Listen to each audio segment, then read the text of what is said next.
compañeros, muchas gracias por acompañarme nuevamente en la tercera cápsula de la historia que no te contaron. Este capítulo va a ser, pues, de cierta manera muy especial porque voy a hablar de un tema que me parece coyuntural, ya que el siguiente lunes 14 de septiembre de 2020 se cumplen 52 años de la masacre o del linchamiento de San Miguel Canoa. Creo que es, aparte de coyuntural, aparte de, no solo por la magnitud del hecho, sino porque también por la situación económica que estamos pasando, se están dando más continuamente el surgimiento de grupos de justicieros o pues, de ciudadanos que en el legítimo derecho de defendernos tomamos o han tomado, perdón, justicia por su propia mano. Eh, bueno, les quiero comentar que en México, cuando menos, el hacer justicia por su propia mano está penado por el artículo 17 de la Constitución, ya que dentro del capítulo de las garantías individuales, como ciudadanos mexicanos, se nos garantiza el acceso a justicia pronta expedita y a un tribunal o alguna institución explícitamente diseñada para cumplir este fin. Sabemos que por la magnitud, por todas las carencias que tiene el sistema judicial en México, muchas veces esto no es posible, ya que sufrimos dobles, perdón, no sufrimos, volvemos a ser víctimas. Por un lado, por la violencia de los delincuentes y por otro lado, por, digamos, la violencia del Estado, ¿no? Así que muchas gracias. Vamos a empezar en un momento.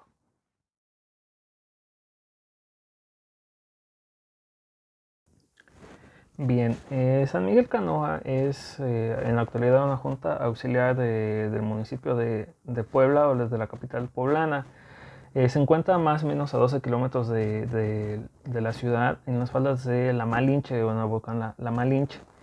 Es una comunidad predominantemente indígena y hasta 1968 en un prácticamente 90% de la población era monolingüe, o sea, hablaban solamente náhuatl, era muy poca la población que hablaba español.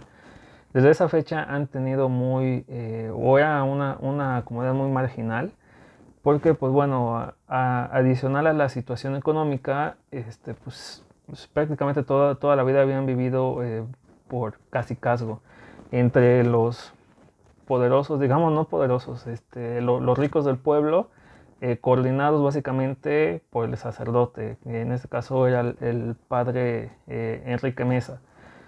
Eh, los hechos de Canoa no fueron fortuitos. Lamentablemente ya tenían ya algo que prácticamente una olla de presión y le iba a pasar, por decirlo así, a cualquier fuereño o a cualquier visitante que tuviera el pueblo que no fuera conocido del lugar. Se sabe que meses antes, cuando empezó todo el movimiento estudiantil del 68, el padre durante la misa empezó como que a inferir dentro de los pobladores que tenían que defender la religión, tenían que defenderlo a él, que iban a llegar comunistas a apropiarse de sus cosas, de sus animales, poniéndoles, quitándoles a los niños, aunque sabemos que muchas veces eso llegan a ser, ¿verdad?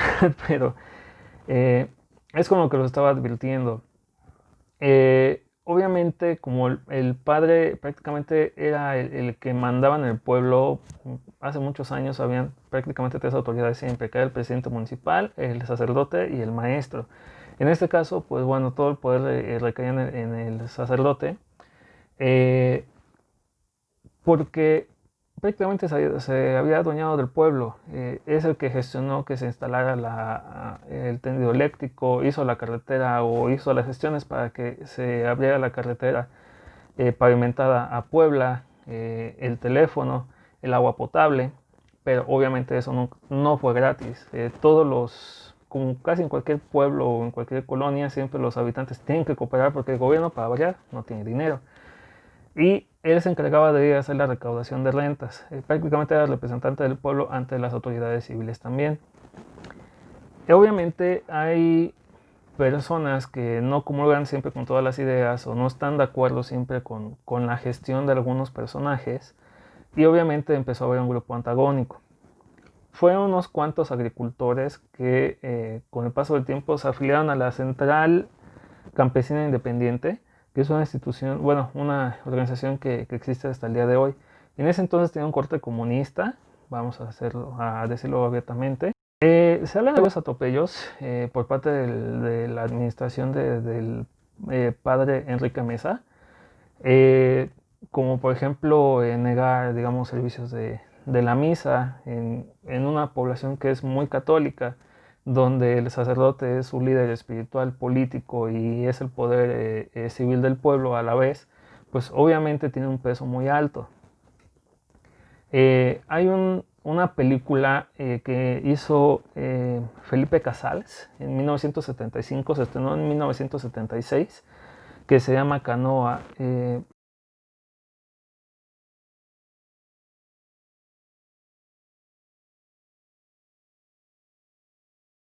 El padre Enrique Meza fue removido, digamos, a la localidad de San Miguel Canoa, y porque tuvo problemas precisamente en la comunidad donde se encontraba anteriormente, agosto de 1961 a San Miguel Canoa, y es cuando empieza a hacer toda la gestión, digamos, o para llevar de cierta manera el desarrollo del pueblo.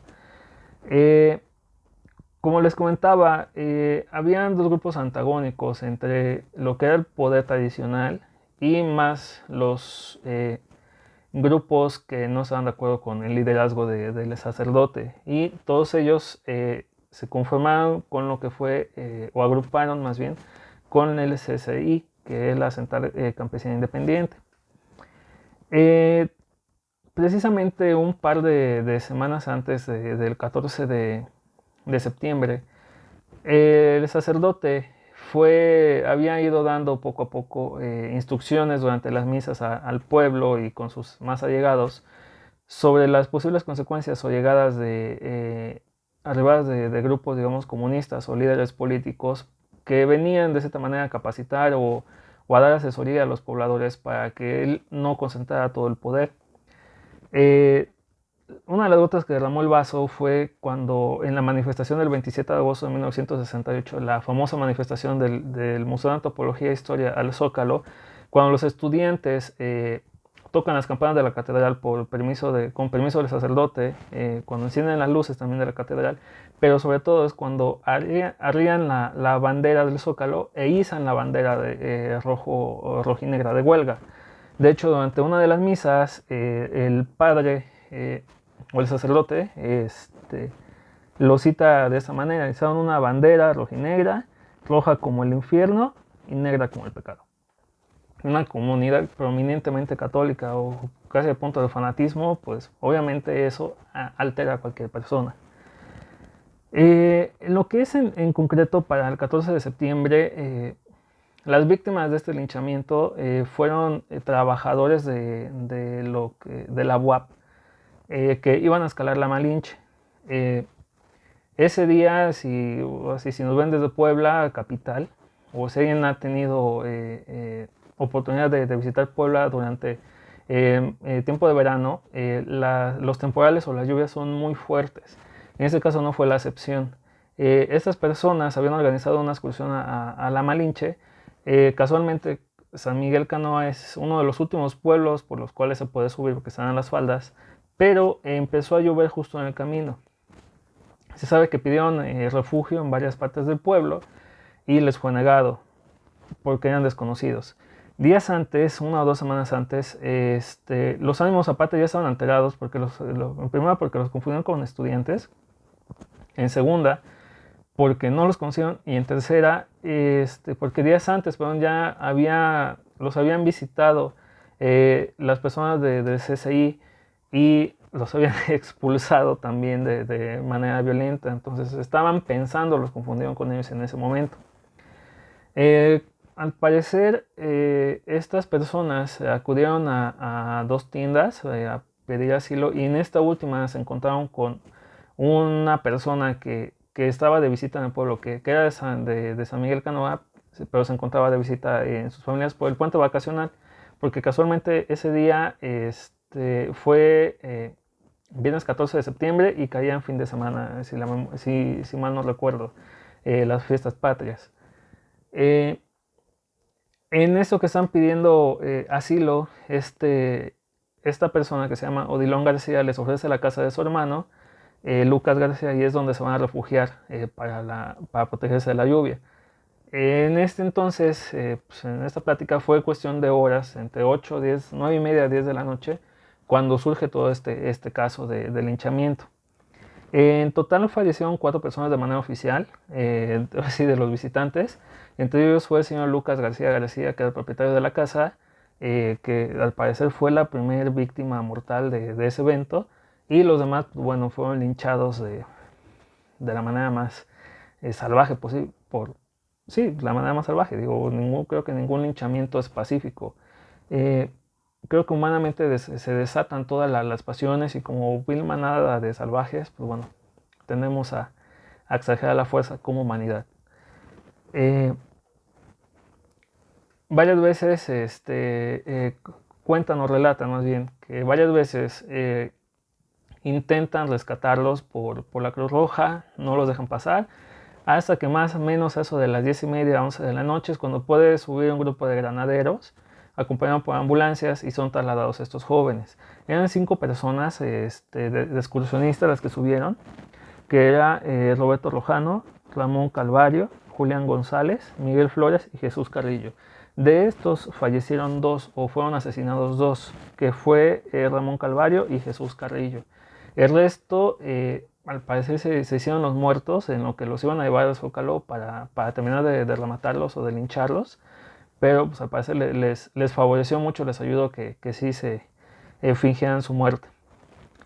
Eh, Era tal el poder eh, que tenía el padre y al parecer, digo, creo que también lo están pintando como si hubiera sido el más malo de todos, que lo llegaron a llamar Cacalotl, que al parecer significa cuervo en náhuatl. Así de mal estaba la situación porque pues, al parecer intentaba apropiarse de tierras o ayudaba a gente externa que quería comprar terrenos dentro de ahí a precios dentro de la comunidad muy baratos, pues como para poder ir armando una parte de la ciudad industrial de Puebla. Como consecuencia de estos actos se liberaron 17 órdenes de aprehensión, de los cuales 5 personas, solo 5 se sometieron a proceso, el resto salió libre porque no se les pudo comprobar participación en los hechos, para variar, y de esas cuales 3 tuvieron una condena de 8 años, pero pues bueno, fueron liberados antes por errores de proceso, o porque pagaron fianza, o porque simplemente les echaron la mano políticamente.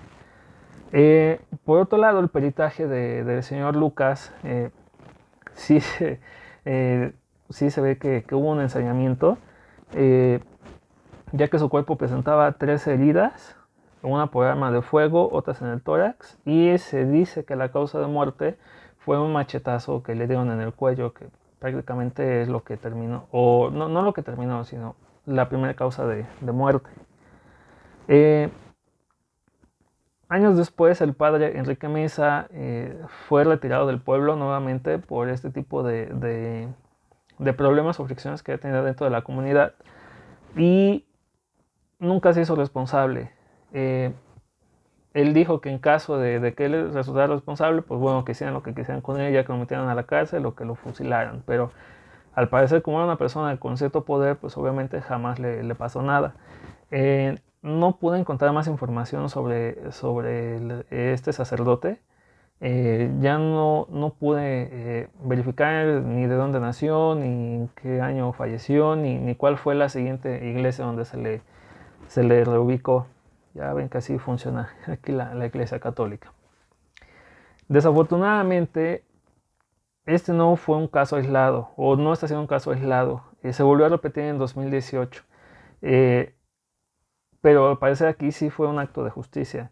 Se dice, y las notas las pueden consultar, el 17 de...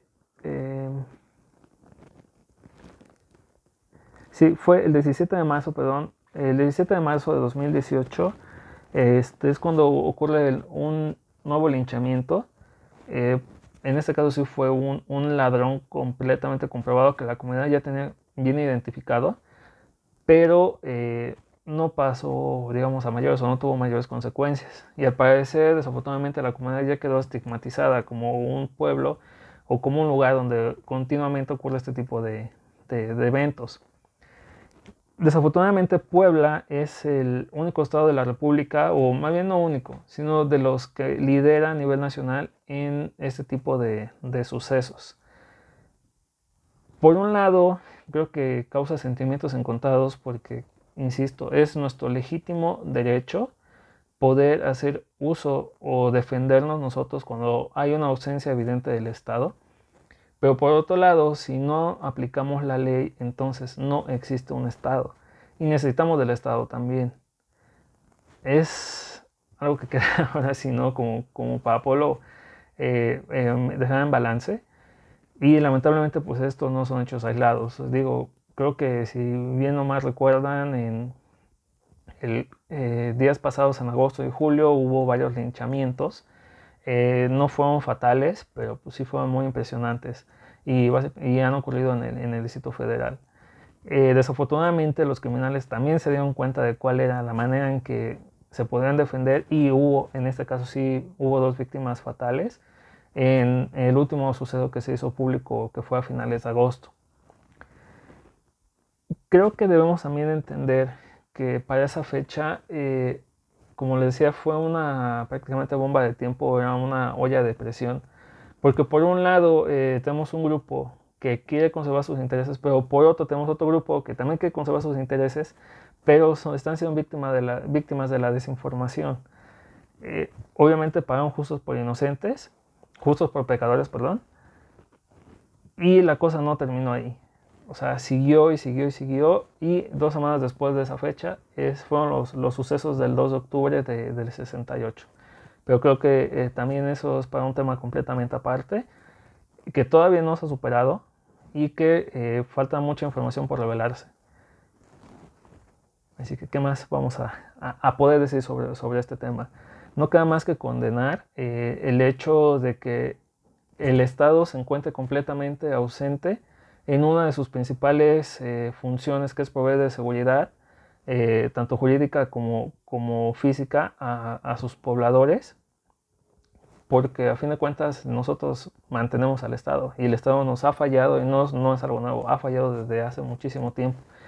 En este caso, en concreto, fue un suceso por política. Y lo que ahora nos empieza a manifestar es que es un suceso por cuestiones de seguridad.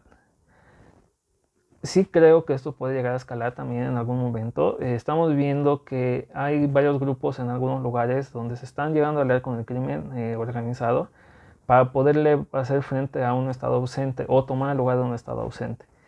Creo que tenemos una tarea muy grande por delante también. No tanto porque nosotros como sociedad debamos solucionarlo, sino también de qué manera estamos educando a los niños para que no puedan llegar a ese nivel o que ni siquiera lo puedan pensar que lo pueden llegar a hacer. Creo que es una buena reflexión para estos días y no me queda más que despedirme ahora sí, de ustedes. Muchas gracias por acompañarme esta vez. Nos vemos el siguiente jueves. Adiós.